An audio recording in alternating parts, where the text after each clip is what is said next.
So hello students, good morning, सुप्रभात। कैसे हैं आप लोग? ओके, तो केमिकल काइनेटिक्स काफ़ी हो गया। धीरे धीरे आप बोर भी हो गए हो केमिकल काइनेटिक्स से। इतने दिनों से केमिकल काइनेटिक्स चल रहा है, बट इट्स गुड कि इतने एग्जॉस्टिव वे में केमिकल काइनेटिक्स आपने किया। You can't just imagine. अब संडे को टेस्ट दो केमिकल काइनेटिक्स का एंड डू वेल। तो जैसा मैंने आपको बताया था पिछले क्लास में कि अब आज हम लोग इनऑर्गेनिक केमिस्ट्री थोड़ा सा स्टार्ट कर लेते हैं। मैंने बोला था कि इस फॉर्मेट में इनऑर्गेनिक केमिस्ट्री करना थोड़ा आसान होगा, क्योंकि inorganic chemistry is more factual, बहुत ज़्यादा उसमें न्यूमेरिकल वगैरह है नहीं। तो बेटर होगा कि अभी इस लॉकडाउन में कुछ टॉपिक इनऑर्गेनिक केमिस्ट्री का निकाल लें। एंड दैट टू अभी जो सबसे बोरिंग वाला इनऑर्गेनिक केमिस्ट्री है वो कराऊंगा मैं। जो मजे वाला, जो इंटरेस्टिंग इनऑर्गेनिक केमिस्ट्री है वो भी बाद में कराऊंगा, क्लासरूम में ही कराऊंगा। कोऑर्डिनेशन कंपाउंड बहुत इंपॉर्टेंट एंड बहुत interesting, one of the best chapter of chemistry है, बट वो अभी नहीं, मज़ा नहीं आएगा इसमें। तो अभी जो फ्लैट इंफॉर्मेशन जिसमें है वो मैं आपको कराता हूँ। तो hydrogen, alkali metal, alkaline earth metal, boron, ये सब मैंने आपको करा दिया है। तो आज हम ग्रुप 14 से स्टार्ट करेंगे। ग्रुप 14 एंड 15 ये दो ग्रुप अभी करते हैं। होपफुली तब तक लॉकडाउन खुल जाएगा, फिर चीज़ें नॉर्मल स्टार्ट हो जाएगी। तो ग्रुप 14 से आज स्टार्ट करते हैं, और बाय द सेम टाइम अभी आपके क्लासरूम पे, गूगल क्लासरूम पे मैं ढेर सारे क्वेश्चंस बैंक डालने जा रहा हूँ इनऑर्गेनिक केमिस्ट्री का। तो साथ साथ उसको अगर प्रैक्टिस कर लेंगे तो बहुत अच्छा रहेगा। क्योंकि इनऑर्गेनिक केमिस्ट्री बच्चे कई बार करना होता है, 2-3 बार करना होता है। आपको मालूम होगा कि जेईई एडवांस का भी डेट आ गया है, 23 अगस्त चला गया है। देखते हैं। सो आज हम स्टार्ट करेंगे ग्रुप 14। ग्रुप 14 में सबसे पहले तो एलिमेंट क्या क्या है? Carbon, silicon, germanium, tin and lead. Second period से स्टार्ट होता है, फर्स्ट पीरियड में कुछ नहीं है। फर्स्ट पीरियड में तो दो ही एलिमेंट है, हाइड्रोजन एंड हीलियम। तो कार्बन 2s2 2p2 है, सिलिकॉन 3s2 3p2 है, जर्मेनियम 4s2 4p2 है, टिन 5s2 5p2 है, और ये 6s2 6p2।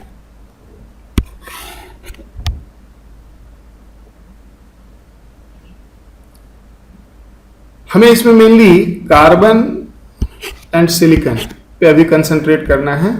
वैसे तो टिन और लेड भी पढ़ना है, लेकिन वो अलग से सेक्शन ही अलग है, मेटलर्जी, जिसमें हम एक्सट्रैक्शन ऑफ डिफरेंट मेटल्स कर रहे होंगे। And there we will be doing tin and lead in very detail. That is another very huge portion of IIT JEE syllabus, metallurgy, extraction of metals. 8 metals का extraction पढ़ना है वहाँ पे, उसमें 2 ये हैं। अभी यहाँ पे रिप्रेजेंटेटिव एलिमेंट के पॉइंट ऑफ व्यू से हम 2 एलिमेंट पे फोकस करेंगे, कार्बन एंड सिलिकॉन। सबसे पहले इस ग्रुप की कुछ जनरल प्रॉपर्टी हमें पढ़नी है। तो हम पहले जनरल प्रॉपर्टी से आज स्टार्ट करने जा रहे हैं।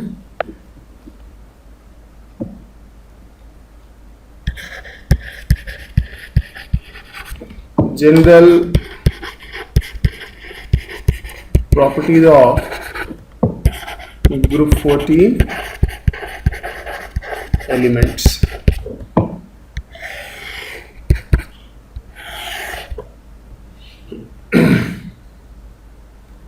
सबसे पहले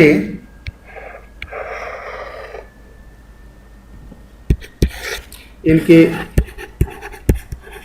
कोवेलेंट रेडियस की बात सुनो।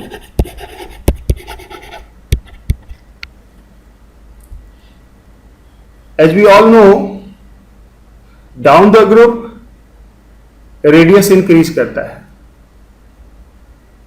और इसलिए यहां भी वो होगा।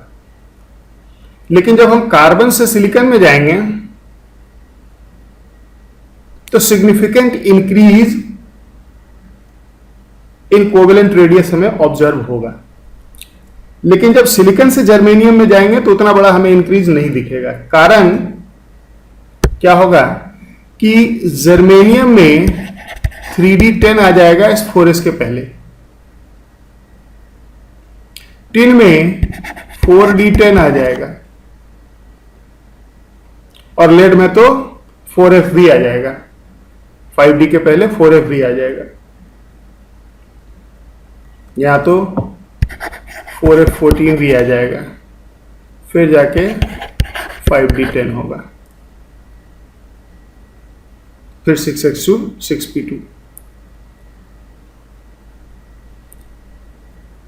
याद करो, d orbital f orbital causes very less shielding, d orbitals f orbitals shielding काफी कम करते,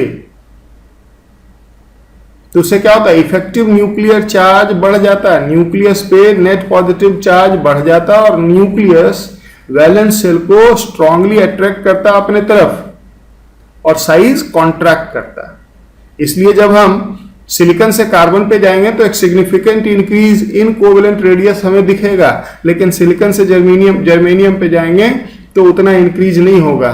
जर्मेनियम से टिन जाएंगे तो और कम इंक्रीज होगा, और टिन और लेड का तो साइज ऑलमोस्ट बराबर ही होता है। कुछ समझ में आया मैंने क्या कहा?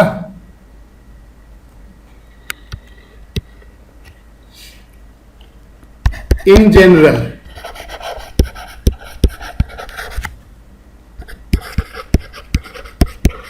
Covalent radius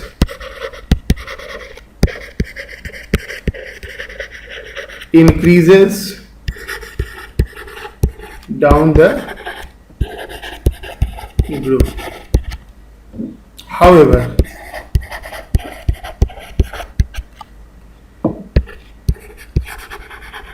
there is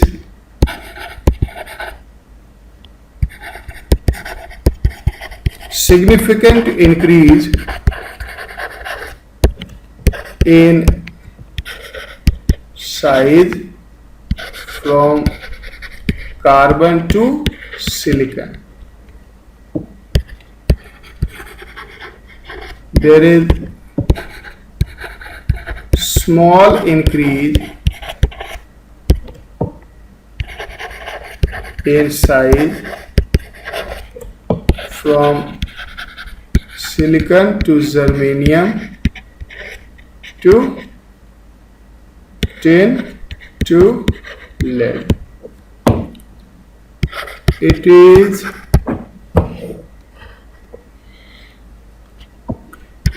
due to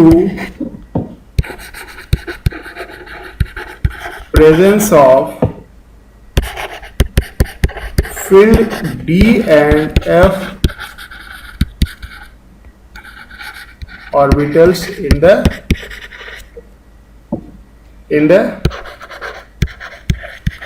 inner shell that causes very less shielding,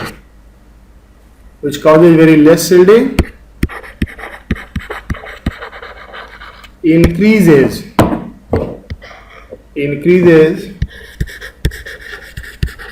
effective nuclear charge, hence contraction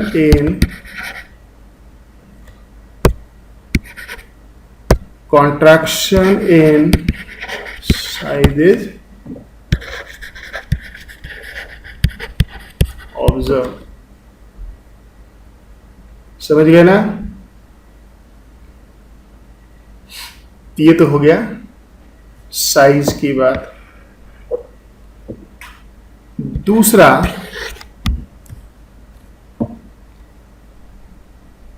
metallic property.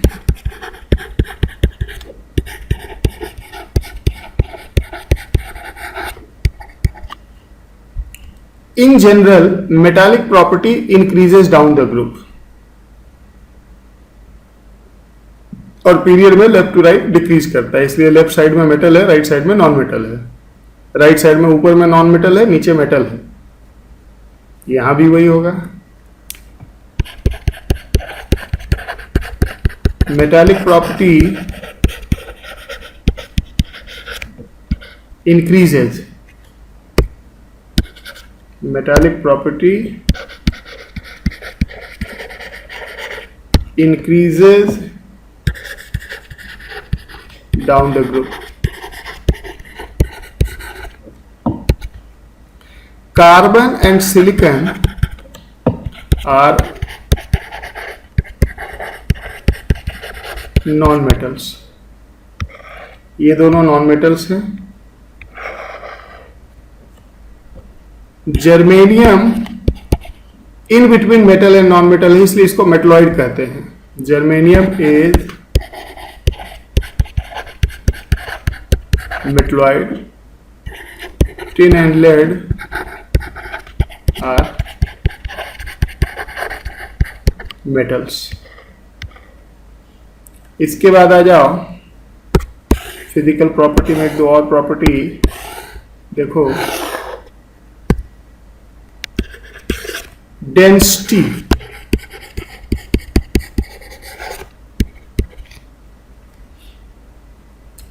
Down the group density increase होता है. उसका कारण क्या है? Down the group size increase होता है, इसलिए वॉल्यूम इंक्रीज होता है. Down the group atomic mass increase होता है. वॉल्यूम और मास दोनों इंक्रीज हो रहा है, लेकिन मास में इंक्रीज जो है वो ज्यादा रैपिडली हो रहा है देन इन वॉल्यूम, और इसलिए mass by volume density increase होता है.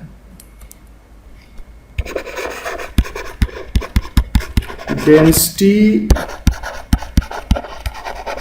इंक्रीजेज डाउन द ग्रुप, यानी कि डेंसिटी कार्बन ग्रेफाइट का सबसे कम होगा, फिर सिलिकॉन का, फिर जर्मेनियम का, फिर टिन का, फिर लेड का. इसमें याद रखना अगर डायमंड आ जाए तो डायमंड की डेंसिटी सिलिकॉन से ज्यादा आ जाती है. अगर डायमंड लोगे तो सिलिकॉन सबसे कम हो जाएगा, फिर हो जाएगा डायमंड, लेकिन जर्मेनियम से कम होगा.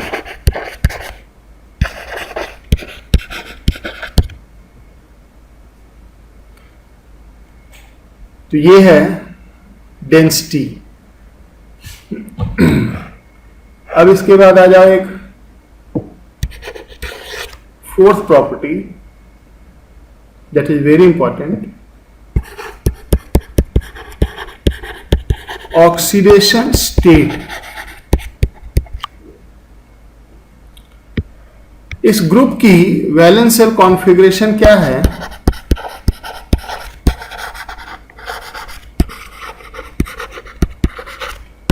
NS2NP2, और इसलिए इसका यूजुअल ऑक्सीडेशन स्टेट 4 है.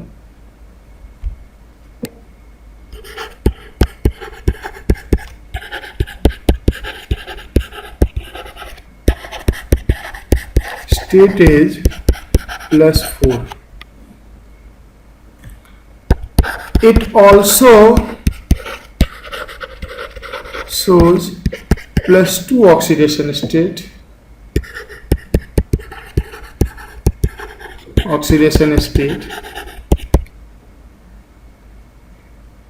Down the group,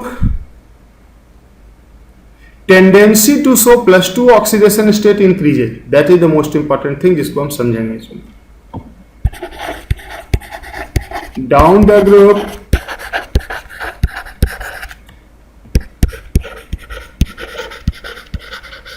tendency to show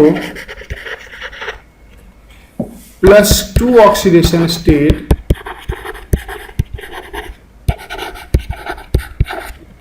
increases.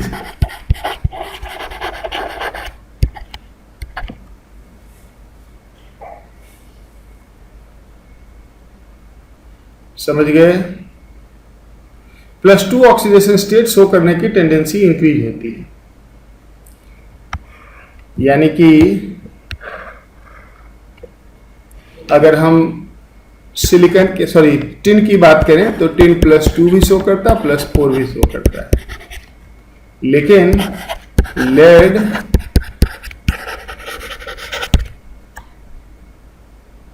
+2 only oxidation state show करता है, +4 काफी फोर्स्ड कंडीशन में। इसके कारण क्या हैं? यहां पे कॉन्सेप्ट ग्रुप 13 में भी मैंने बताया था, फिर से जरा सुन लो, बड़ी इंपॉर्टेंट है। That is called inert pair effect. ये मैंने पीरियोडिक टेबल में भी बताया होगा, ग्रुप 13 में भी बताया होगा, आज फिर बता रहा हूं, सुन लो जरा। Inert pair effect. अगर हम फिर से जरा वापस चलें, carbon, silicon, germanium, tin, lead, 2s2 2p2, 3s2 3p2, 4s2 4p2, लेकिन इसके पीछे 3d10 भी आ जाएगा, 5s2 5p2, लेकिन इसके पीछे 4d10 भी आ जाएगा, और यहां तो 4f भी आ जाएगा, 5d भी आ जाएगा, 6s2 6p2। जब हम टॉप टू बॉटम जाते हैं तो participation of d orbital and f orbital inner shell में इंक्रीज होने लगता है। ऊपर वाले में तो है ही नहीं, नीचे वाले में d ऑर्बिटल f ऑर्बिटल आने लगता है। And d orbital f orbital क्या करता है? इफेक्टिव न्यूक्लियर चार्ज को इंक्रीज कर देता है, यानी कि न्यूक्लियस पे नेट पॉजिटिव चार्ज इंक्रीज हो जाएगी, और न्यूक्लियस वैलेंस इलेक्ट्रॉन को स्ट्रॉन्गर फोर्स से अपने तरफ अट्रैक्ट करेगा।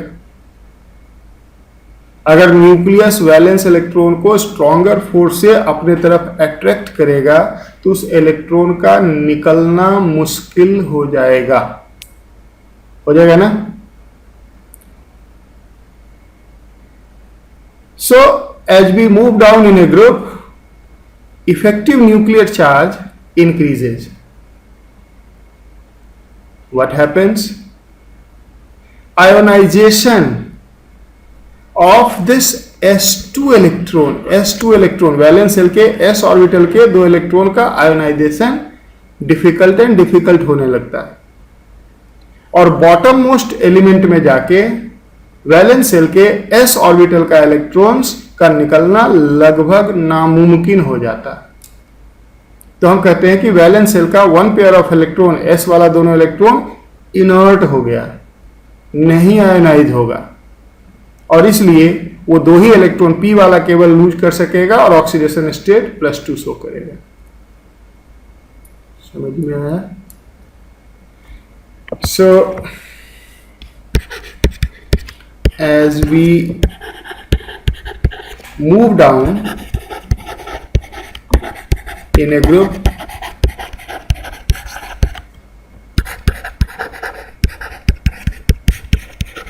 participation of d and f orbitals in the inner cell increases, which increases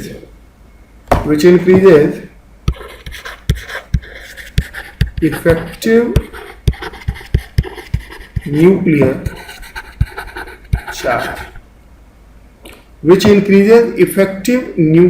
charge, and ionization of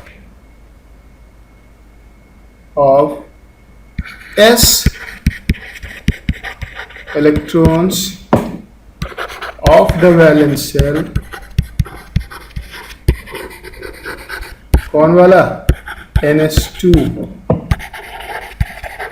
becomes more and more difficult.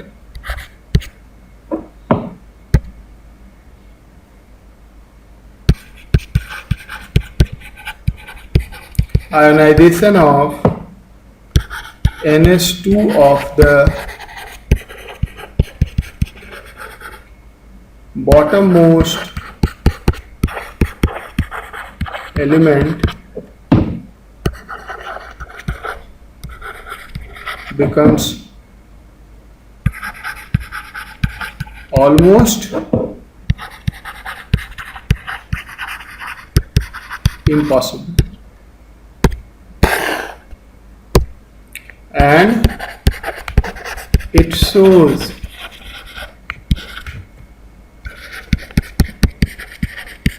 oxidation state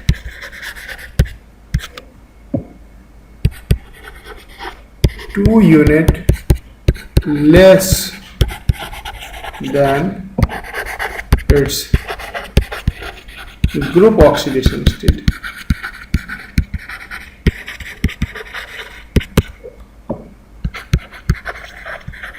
Known as inert pair effect.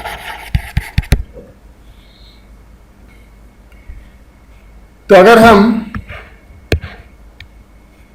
उन elements को फिर से देखें तो carbon +4 oxidation state show करता है, silicon in most of its compound +4 oxidation state show करता है, जर्मेनियम +4 शो करता है, लेकिन जब टिन पे आ जाओगे तो इसमें अब इनर्ट पेयर इफेक्ट होने लगेगा और इसलिए ये दोनों शो करेगा, लेकिन लेड केवल +2 शो करेगा क्योंकि यहां पे जाके इनर्ट पेयर इफेक्ट की इंटेंसिटी मैक्सिमम हो जाएगी।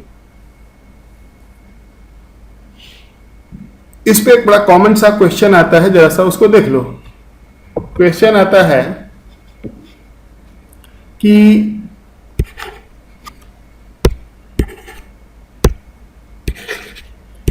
SnCl2 stannous chloride is a reducing agent but PbCl2 is not. It is stable. Why? SnCl2 reducing agent, reducing agent दूसरे को रिड्यूस यानी खुद ऑक्सीडाइज हो सकता है। तो stannous can be oxidise to stannic, act as reducing agent.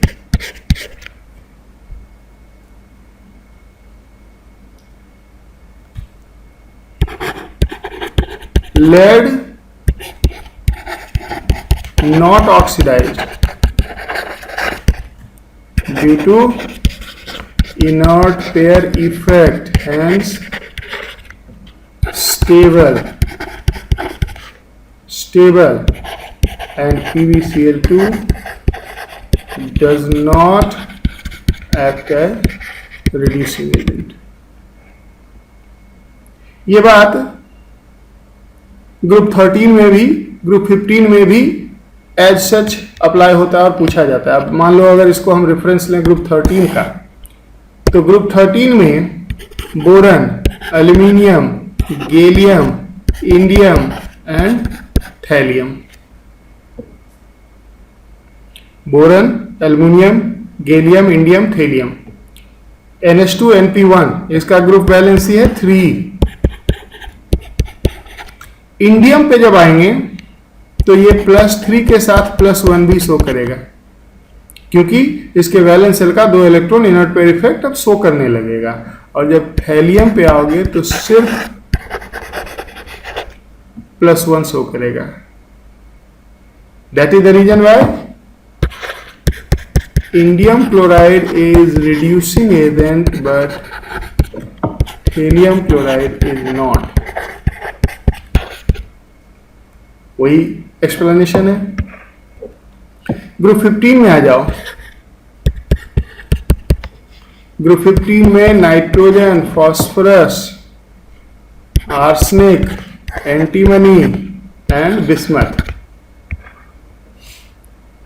+5 लेकिन +5 and +3 S2P3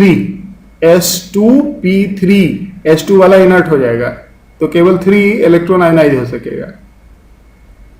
only +3.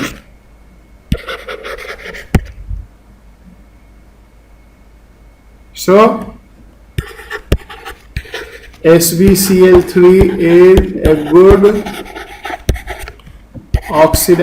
good reducing agent, but BiCl3 is not, and that is all due to inert pair effect. ये एक बड़ा इंपॉर्टेंट कॉन्सेप्ट है, कई बार पूछा गया है. इसके बाद अब आ जाओ नेक्स्ट प्रॉपर्टी. कौन सा प्रॉपर्टी हम देख रहे हैं? ये था प्रॉपर्टी नंबर, और पीछे चला गया, 4. Property number 4. अब आ जाओ 5.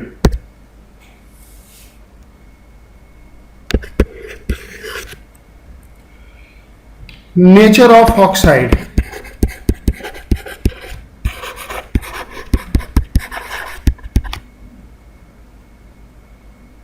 कॉमन ऑक्साइड कार्बन का CO2 है, सिलिकॉन का SiO2 है, जर्मेनियम का GO2 है. They are all acidic in nature. लेकिन टिन का जो कॉमन ऑक्साइड है वो SnO है.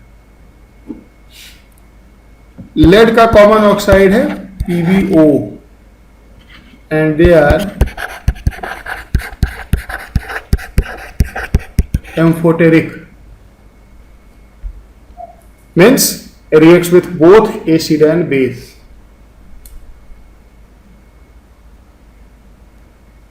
समझ गए?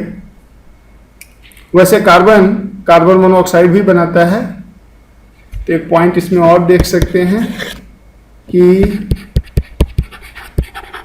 Higher oxides are more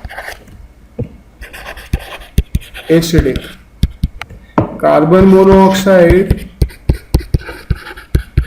neutral होता है, जबकि CO2 कार्बोनिक एसिड एसिडिक होता है. So higher oxides are more acidic.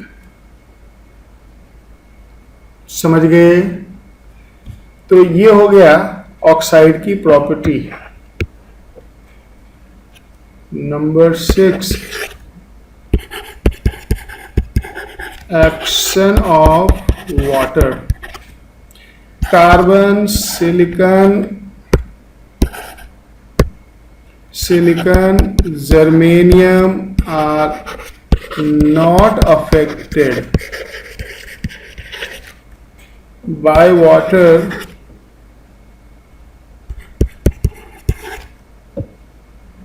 in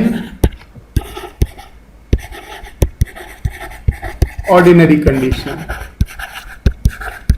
ordinary condition मतलब रूम टेम्परेचर या हीट वीट थोड़ा बहुत कर दिया तब भी कुछ होता नहीं इनका पानी के साथ. बट एक्सट्रीम कंडीशन में वेरी हाई टेम्परेचर पे रिएक्शन हो जाते हैं. जबकि टिन, अगर हम टिन को वाटर के साथ हीट करते हैं then it gives hydrogen, giving SnO2 and hydrogen gas. Lead does not decompose water. Lead water को डिकम्पोज नहीं करता. Pb is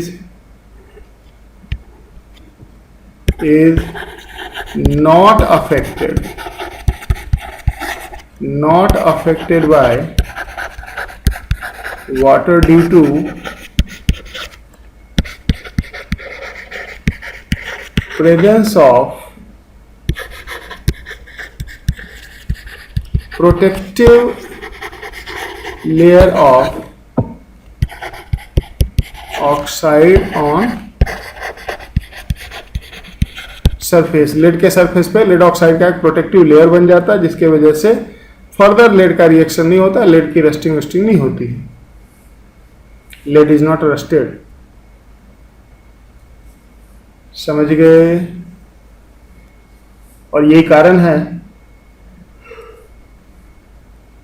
ओल्ड टाइम में, एंशियंट टाइम में देवी देवताओं की मूर्ति बनाई जाती थी लेड की, और वो एक्सकैवेशन में, खुदाई में अभी भी जब निकलता है तो बस उसकी अच्छी से सफाई कर दी जाती है। धो देने के बाद बिल्कुल एकदम वो चमकने लगता है, क्योंकि उसकी वेदरिंग नहीं हुई है, रस्टिंग नहीं हुई है। समझ गए सब लोग?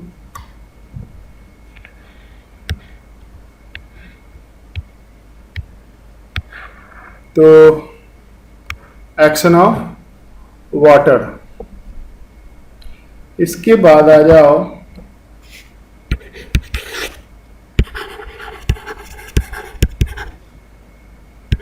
रिएक्टिविटी विथ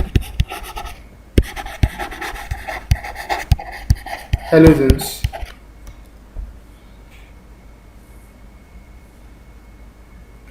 इस ग्रुप के जितने भी एलिमेंट हैं they react with halogen forming tetrahalides mainly.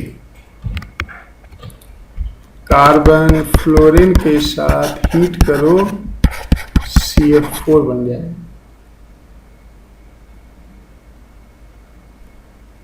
Germanium chlorine के साथ हीट करो GeCl4 बन जाएगा। हैलोजन ऑक्सीडाइजिंग एजेंट होता है। टिन को क्लोरीन के साथ हीट करो SnCl4 बन जाएगा। लेकिन अगर टिन को आयोडीन के साथ हीट करते हैं तो SnI2 बनता है, क्योंकि आयोडाइड एक रिड्यूसिंग एजेंट है, तो वो स्टैनिक बनने नहीं देता, वो स्टैनस पे ही रोक देता है।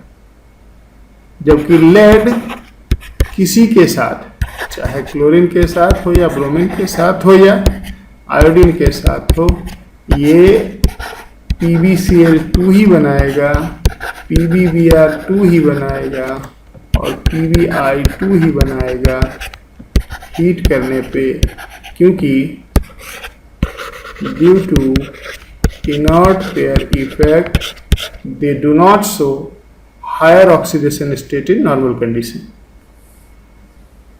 समझ गए? तो ये हो गया रिएक्टिविटी विथ हैलोजेंस। कौन सा नंबर था ये? 6 number 7 number.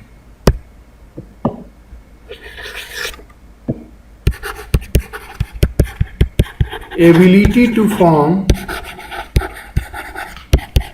Pi bond.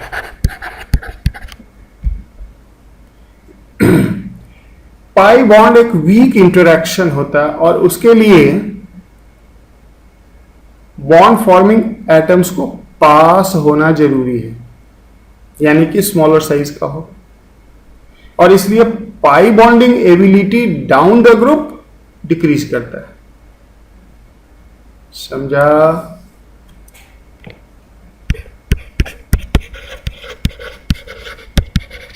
Pi bonding ability decreases down the group।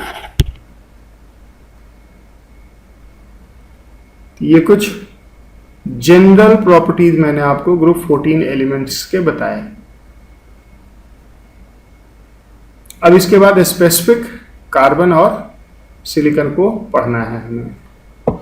तो आज थोड़ा सा कार्बन को हम देखते हैं।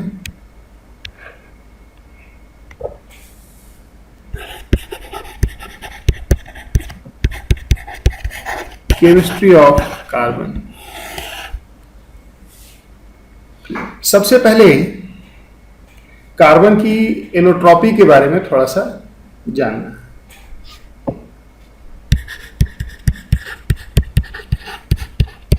Allotropy of carbon. कार्बन के 3 कॉमन एलोट्रोप्स हमारे कोर्स में मेंशन है। दे आर डायमंड,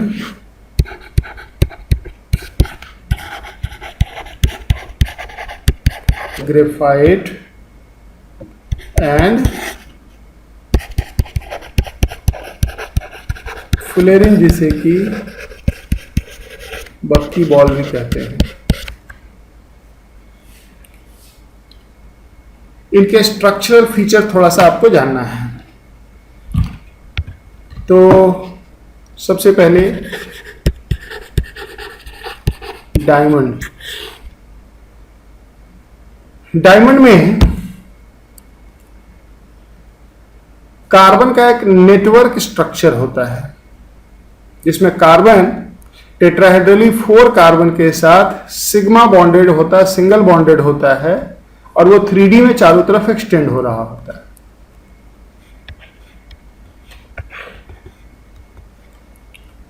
क्या होता है इसमें? कार्बन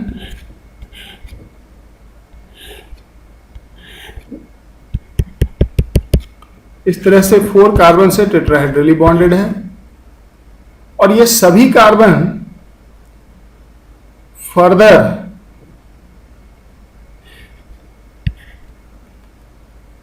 फोर कार्बन से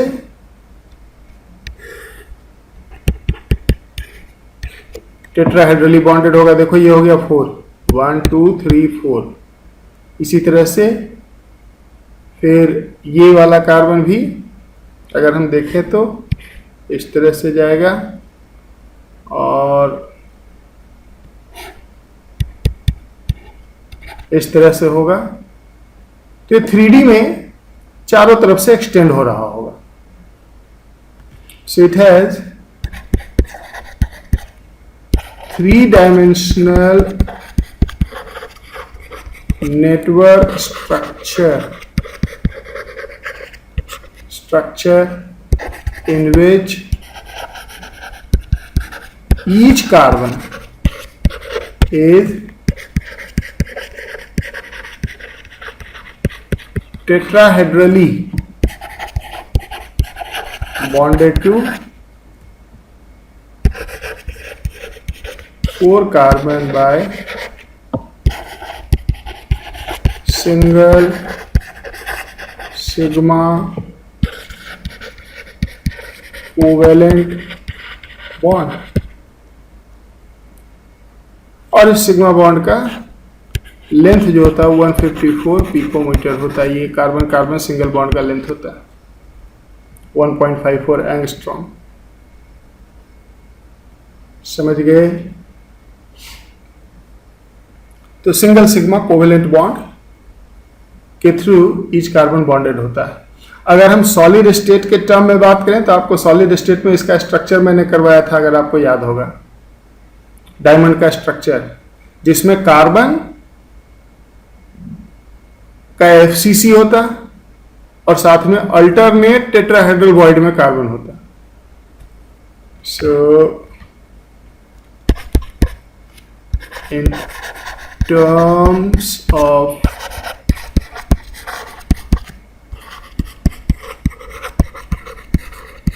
crystallography, it has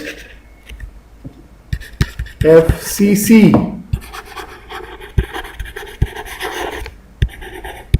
arrangement of carbon with 4 more carbons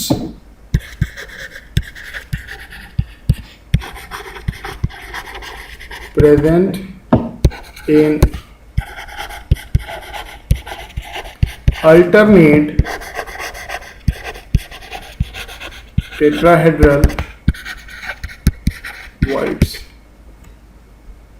FCC में 4 एटम होते हैं नेट पर यूनिट सेल, तो 8 टेट्राहेड्रल वाइड, याद करो हर स्मॉलर क्यूब उसका टेट्राहेड्रल वाइड होता है, तो अल्टरनेट टेट्राहेड्रल वाइड में 4 और कार्बन आ जाएंगे। समझ गए ना सभी लोग डायमंड का structure? It is the hardest natural substance. Nature में जितने भी सब्सटेंस एग्जिस्ट करते हैं उसमें ये हार्डेस्ट है, बट आर्टिफिशियली इससे भी हार्डर सब्सटेंस बना दिया गया है जो इसको काटता है। समझ गया? डायमंड में इतना ही इंफॉर्मेशन है, इससे ज्यादा कुछ नहीं है डायमंड में। अब आ जाओ graphite.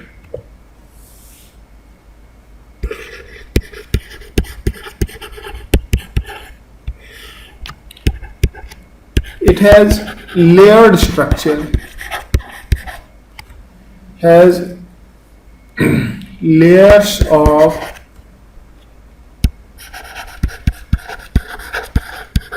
hexagons, layers of hexagons stacked one over other as, अब देखो इसका स्ट्रक्चर कैसा होगा।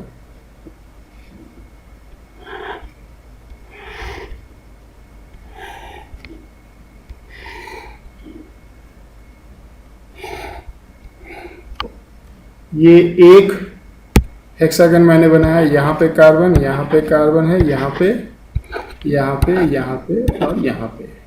फिर इसके ऊपर एक लेयर होगा,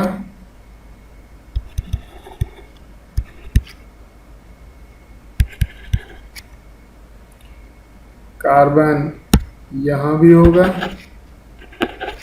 यहाँ भी होगा, यहाँ भी होगा, यहाँ भी होगा और यहाँ भी होगा।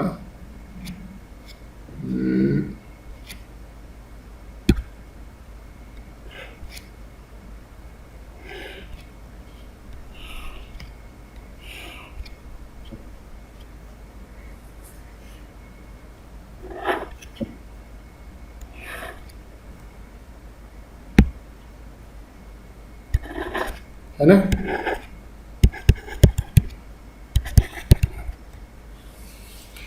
और ये मैंने एक एक हेक्सागन को दिखाया है नीचे ऊपर करके, बट एक्चुअल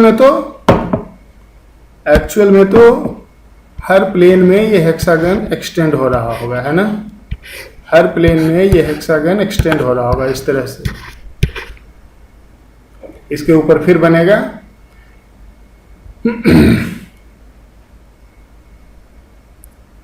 तो ये कार्बन है सर। अब अगर हम देखें तो एक कार्बन 3 सिग्मा बॉन्ड से बॉन्डेड है।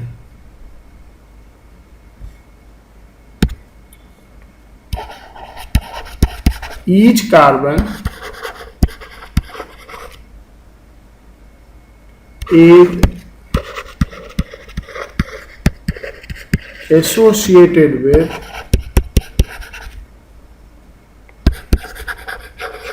three carbons with 3 sigma bonds leaving one of its electrons, carbon के वैलेंस शेल में 4 इलेक्ट्रॉन होता है, leaving one of its electron non bonded. वही जो नॉन बॉन्डेड इलेक्ट्रॉन रह जाता, वही जो नॉन बॉन्डेड इलेक्ट्रॉन हर कार्बन पे रह जाता, वो डीलोकलाइज हो जाता है। जैसे बेंजीन में 6 डीलोकलाइज इलेक्ट्रॉन होते हैं। ये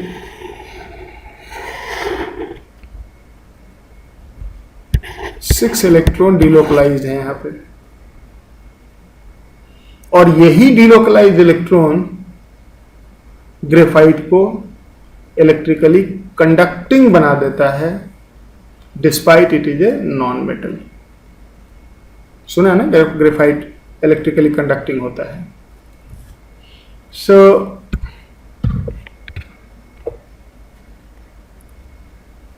six non bonded electrons of a hexagonal ring are delocalized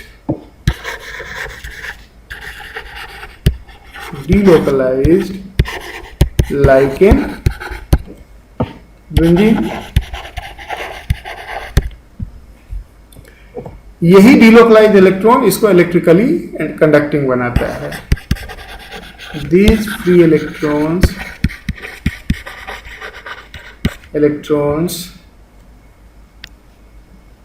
provide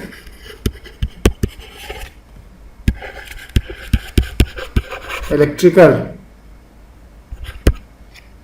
These free electrons provide electrical and thermal conductivity to graphite. अब कार्बन के अराउंड तो 3 ही सिग्मा बॉन्ड हुआ, तो बॉन्डिंग में हमने क्या पढ़ा था, number of sigma bond, lone pair है नहीं तो नंबर ऑफ सिग्मा बॉन्ड 3, तो hybridization sp2। So each carbon in graphite is sp2 hybridized. Carbon sp2 hybridized है या नहीं। इसके बाद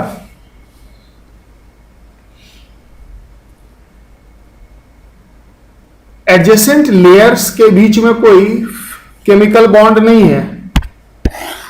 ग्रेफाइट में यहां पे weak van der Waals force of attraction, adjacent layers के बीच में weak van der Waals force of attraction है, ड्यू टू विच ग्रेफाइट्स जो है वो स्लिपरी होता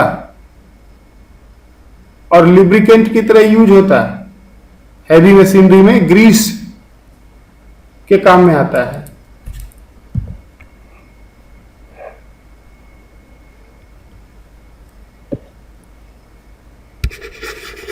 Due to weak van der Waals force of attraction between the adjacent layers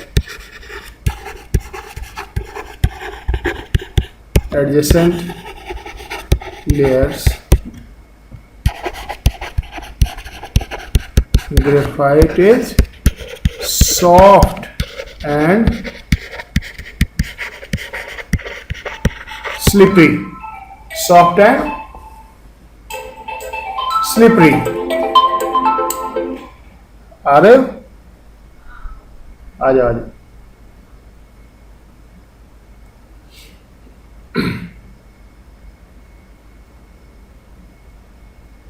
soft and slippery.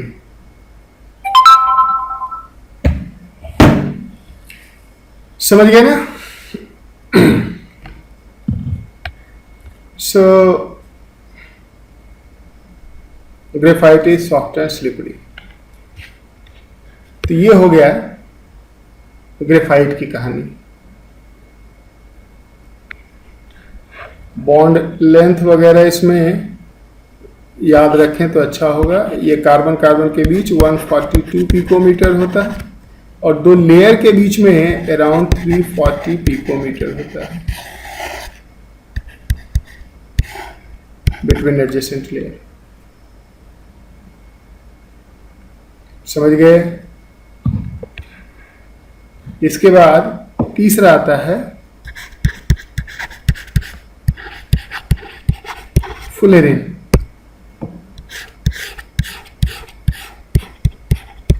सबसे पहले ये एक आर्टिफिशियल एलोट्रोप है। नेचुरली ये एग्जिस्ट नहीं करता, इसको साइंटिस्ट ने बनाया, लेबोरेटरी में बनाया। इट इज एन आर्टिफिशियल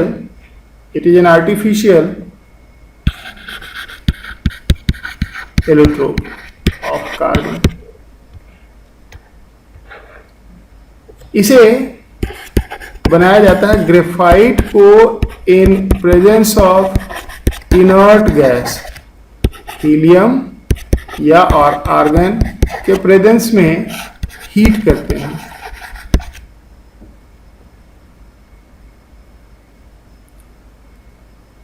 इससे जो कालिख बनता, कालिख, कभी दिया जलते देखा आपने? सोचोगे सर क्या बात कर रहे हो, मैं वो वाली दिया की बात कर रहा हूं, देसी दिया, देसी गांव में जो दिया जलता है केरोसिन ऑयल से या लैंटर्न, तो उससे बड़ा काला काला धुआं निकल रहा होता है। उसके ऊपर अगर कुछ रख दो तो उस पर जाके कार्बन डिपॉजिट हो जाता है। उसी की बात अभी हो रही है। तो वो जो राख, कालिख, काजल जो उससे निकलता है, उसमें कार्बन के एलोट्रोप्स होते हैं। कई एलोट्रोप्स होते हैं, मेनली वो C60 होता है। इसके साथ C70 से लेके C अप टू 350 तक भी होता है, लेकिन ये माइनर होता है। मेनली C60 बनता है और इसी को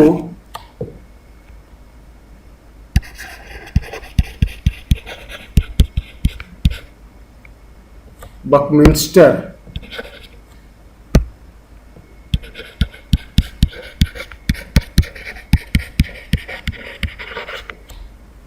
फुलेरिन कहते हैं, बकी बॉल। ये C60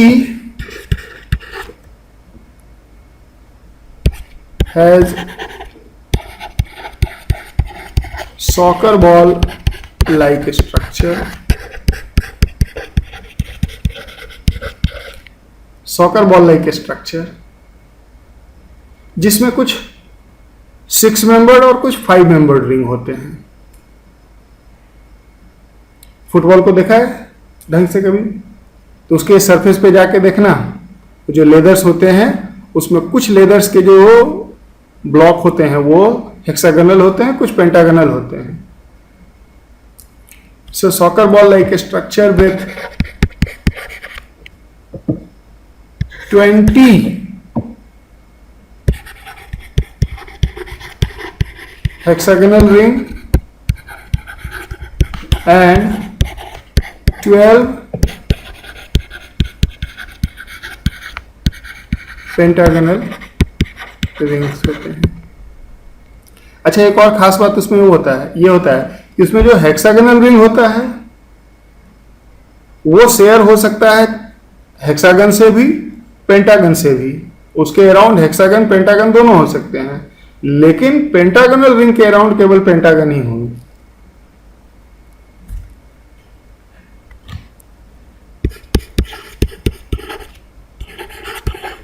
hexagonal rings are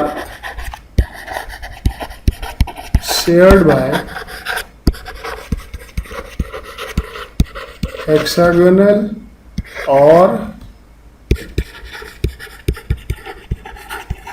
pentagonal or both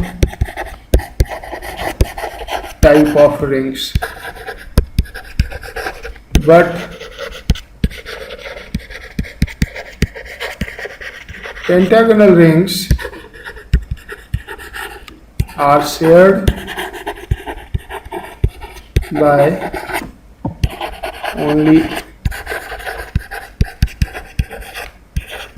pentagonal rings।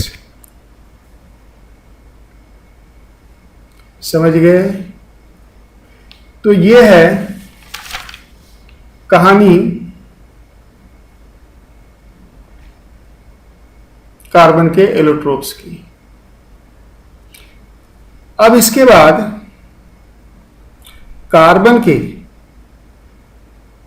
दो कंपाउंड आपको पढ़ने हैं, carbon monoxide and carbon dioxide. देखते हैं इस थोड़ा इसको।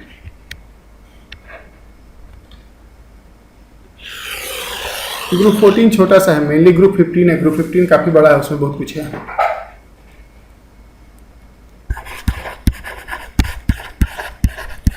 कंपाउंड्स ऑफ कार्बन, और कार्बन में जो बातें हैं सब जनरल सी बातें हैं, बच्चों को पता भी होता है पहले से ही।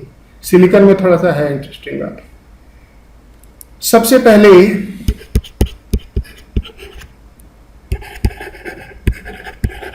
कार्बन मोनोऑक्साइड CO, आपको इसकी प्रिपरेशन पढ़नी है और प्रॉपर्टीज। सबसे पहले प्रिपरेशन। कार्बन मोनोऑक्साइड एक बड़ा इंपॉर्टेंट कंपाउंड है इंडस्ट्री के पॉइंट ऑफ व्यू से, क्योंकि इंडस्ट्री में इसको as a reducing agent use करते हैं, खास करके मेटल्स के एक्सट्रैक्शन में, आयरन के एक्सट्रैक्शन में, और इसलिए it is produced on large scale. But सावधानी भी उतनी ही बरतनी होती है, क्योंकि कार्बन मोनोऑक्साइड एक हाईली पॉइजनस गैस होता। सावधानी हटी, दुर्घटना घटी। अभी सुना होगा आपने विशाखापत्तनम में क्या हुआ है। विशाखापत्तनम में गैस लीक हुआ और कई लोग जो कोरोना से बच गए उनको गैस ने लपेट लिया। तो कार्बन मोनोऑक्साइड इंडस्ट्रियली इंपॉर्टेंट है, but very special precaution is required where carbon monoxide is manufactured. समझ गए इस बात को? तो सबसे पहले इंडस्ट्रियल प्रिपरेशन देखेंगे, लार्ज स्केल प्रिपरेशन। इसका लार्ज स्केल प्रिपरेशन कैसे होता है? तो बाय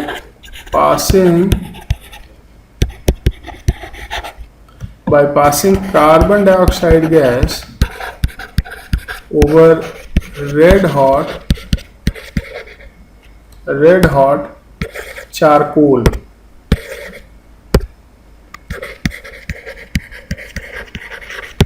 अगर कार्बन डाइऑक्साइड को हीटेड कार्बन के ऊपर से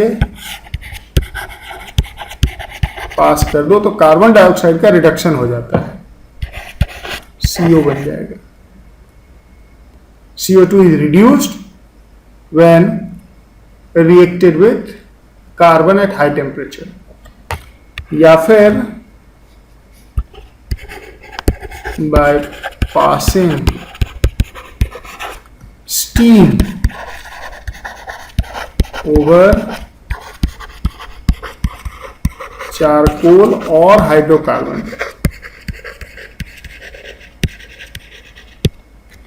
अगर कार्बन के ऊपर से स्टीम पास कर दो, वाटर वेपर, तो कार्बन मोनोऑक्साइड प्लस हाइड्रोजन बनेगा, और इस मिक्सचर को सुना होगा आपने शायद वाटर गैस कहते हैं, जो कि अमोनिया के सिंथेसिस में प्रिपरेशन में यूज होता है। यहाँ पे हाइड्रोकार्बन भी हो सकता है। अगर आप मीथेन लेते हैं और H2O वेपर, अगर कुछ याद आता हो तो ये हाइड्रोजन का प्रिपरेशन भी था। तो ये CO प्लस 3H2 गैस, या फिर कार्बन को एयर के साथ, and air is mainly oxygen and nitrogen, very high temperature, normal temperature पर CO2 बन जाएगा, तो ये बन जाएगा CO गैस और नाइट्रोजन अनरिएक्टेड रह जाएगा, और इसे प्रोड्यूसर गैस कहते हैं। This mixture is called producer gas. तो लार्ज स्केल पे, इंडस्ट्रियल लेवल पे, बड़े पैमाने पे जब कार्बन मोनोऑक्साइड बनाना होता है तो इसके ये सब तरीके होते हैं। या तो CO2 को रिड्यूस कर दो कार्बन के साथ, या फिर वाटर गैस रिएक्शन के थ्रू। वाटर गैस रिएक्शन में वाटर पास करते हैं आइदर ओवर चारकोल और हाइड्रोकार्बन, या फिर डायरेक्ट कार्बन का कंबसन कर दें एयर में at very high temperature. They are the method used for preparation of carbon monoxide on large scale. इसी तरह से अब laboratory preparation, small scale preparation.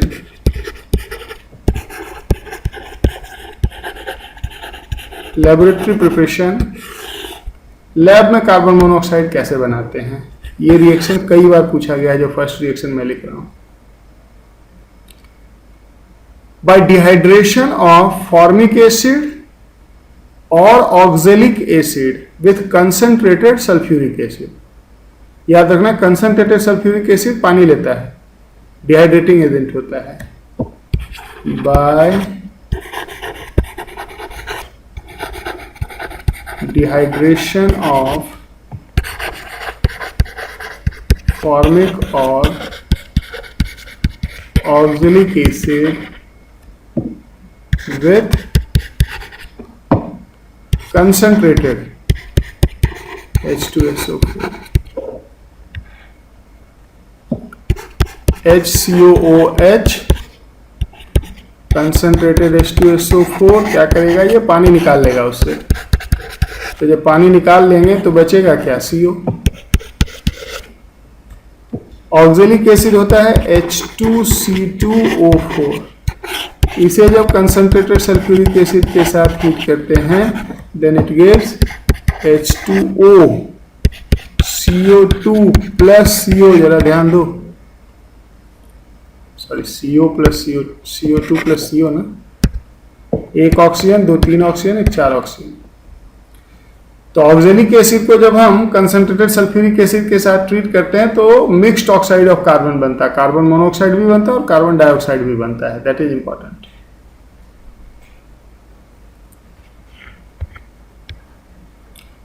दूसरा है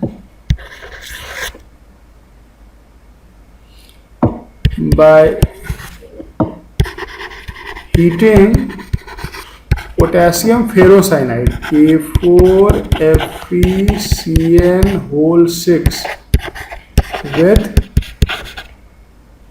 concentrated H2SO4। पोटेशियम फेरोसाइनाइड को कंसंट्रेटेड सल्फ्यूरिक एसिड के साथ अगर हीट करते हैं then K4FeCN6 concentrated sulphuric acid के साथ हीट करने पे देगा K2SO4 FeSO4, नाइट्रोजन बन जाएगा अमोनियम सल्फेट, और उसके अंदर जितने भी कार्बन है वो सब कार्बन मोनोऑक्साइड बन जाएंगे। समझ गया? या फिर by heating limestone with zinc. अगर लाइमस्टोन कैल्शियम कार्बोनेट को जिंक मेटल के साथ हीट कर दो तो ये देगा calcium oxide, zinc oxide and carbon monoxide. समझ गए?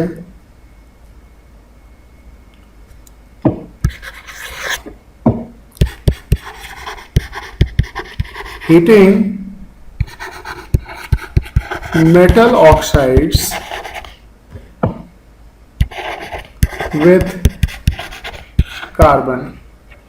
कुछ मेटल ऑक्साइड्स से Fe2O3 को अगर हम कार्बन के साथ वेरी हाई टेम्परेचर पे हीट करते हैं, then it gives Fe and carbon monoxide.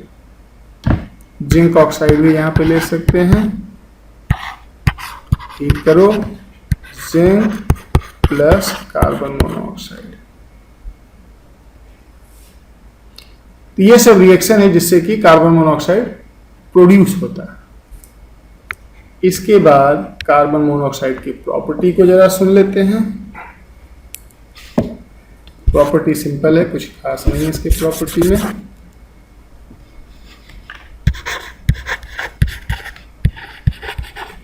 Properties of carbon monoxide. सबसे पहले स्ट्रक्चर।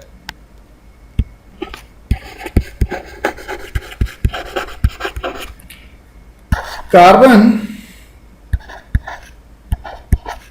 के वैलेंस सेल में 4 इलेक्ट्रॉन, ऑक्सीजन के वैलेंस सेल में 6 इलेक्ट्रॉन। 2 इलेक्ट्रॉन शेयर करके कार्बन अपना ऑक्सीजन को तो ऑक्टेट बना देता है। ऑक्सीजन का तो ऑक्टेट कंप्लीट हो गया, लेकिन कार्बन के पास अभी 6 ही हो पाया है। अपना 4 और 2 शेयर किया, तो अब क्या रास्ता बचा? रास्ता बचा डेटिव बॉन्ड का, कि अगर ऑक्सीजन का एक लोन पेयर शेयर हो जाए ऑक्सीजन और कार्बन के बीच में थ्रू डेटिव बॉन्ड, तो ऑक्सीजन का ऑक्टेट मेंटेन भी रह जाएगा और कार्बन का ऑक्टेट पूरा भी हो जाएगा। समझ गए? So it has a sigma bond, pi covalent bond and pi coordinate bond.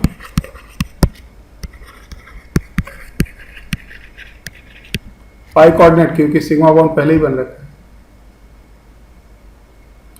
Carbon sp hybridise हो जाएगा, एक लोन पेयर एक सिग्मा बॉन्ड, और ऑक्सीजन sp2 होगा, नहीं sp होगा। लोन पेयर तो एक ही रहा ना, एक तो चला ही गया, तो एक लोन पेयर एक बॉन्ड पेयर sp। समझ गया? Carbon monoxide is highly poisonous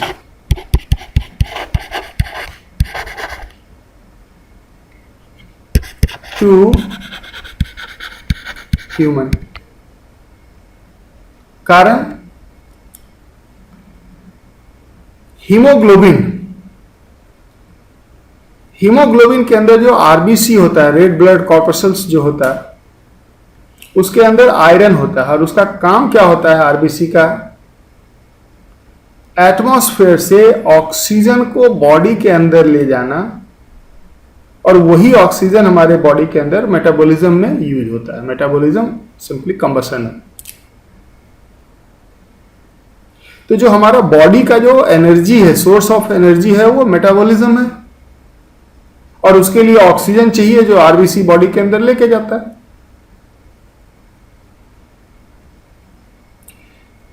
carbon monoxide की एफिशिएंसी 300 टाइम्स ज्यादा है than oxygen to bind with RBC. Carbon monoxide 300 times more reactive than oxygen with iron of the RBC. तो जैसे ही हम कार्बन मोनोऑक्साइड के एटमॉस्फेयर में एक्सपोज होंगे, हम जैसे ही एयर इनहेल करेंगे, तो क्या होगा? हमारे बॉडी के जितने भी आरबीसी हैं वो सभी सीओ के साथ बॉन्ड बना लेगा, और उसकी oxygen carrying capacity, oxygen carrying property destroy हो जाएगी, और बॉडी को ऑक्सीजन का सप्लाई रुक जाएगा।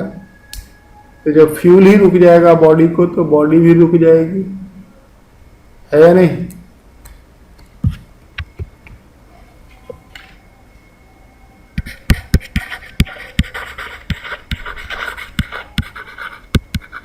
hemoglobin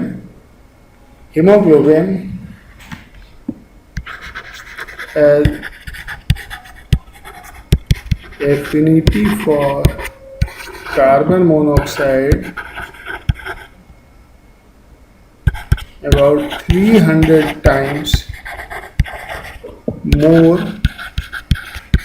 than oxygen। तो इससे क्या होगा?